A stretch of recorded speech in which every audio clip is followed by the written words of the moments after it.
No reports of any impact, any casualties, or anything like that. Still, for Qataris, ordinary people, as you can see in that video, this is terrifying, right? This may have been carefully calibrated and telegraphed behind the scenes, but for ordinary people, and particularly Qataris who have not experienced or seen something like that, who enjoy a good relationship with Iran, I think you can, get the feel that it was pretty scary. In the defense of our own citizens and interest, to act decisively.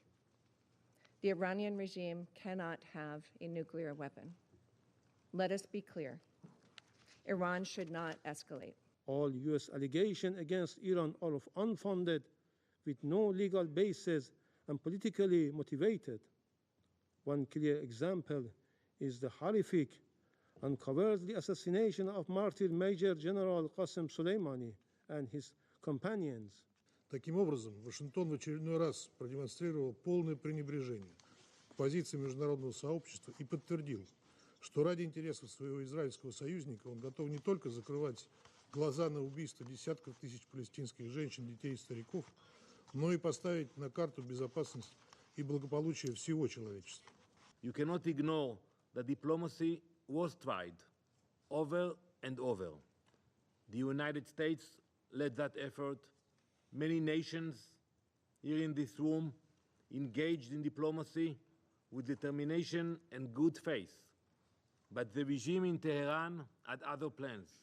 It used the negotiating table as camouflage, a delay tactic, a way to buy time while building missiles and enriching uranium. And missiles toward Qatar, an Israeli source told CNN.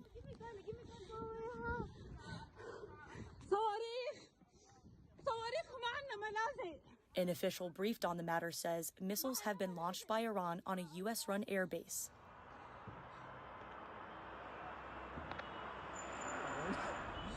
I don't like that. I don't like it.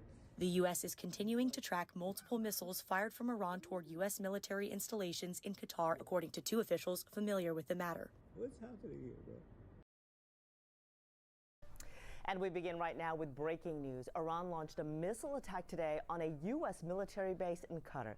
That attack in retaliation for the U.S. bombing of its nuclear sites. Video from witnesses appears to show missiles in the sky followed by explosions. Earlier today, Iran announced it targeted American forces stationed at Qatar's Al Udeid air base, Iran calling it a, quote, mighty and successful response. The attack came shortly after Qatar closed its airspace as a precaution amid threats from Iran. Erica Brown has the latest from Capitol Hill. Iran launched short and medium-range missiles at the Al Udeid air base in Qatar Monday, the largest U.S. military base in the Middle East. The attack came in retaliation for U.S. strikes on 3 key Iranian nuclear sites.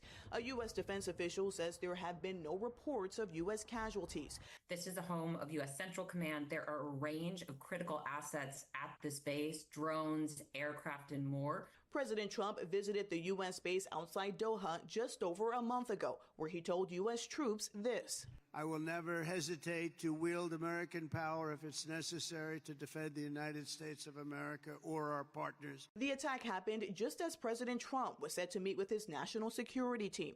Diplomatic sources tell CBS News Iran's retaliation was expected and calibrated. Lawmakers on Capitol Hill are mostly divided along party lines over President Trump launching the military strikes, but one Republican says Congress needs to vote.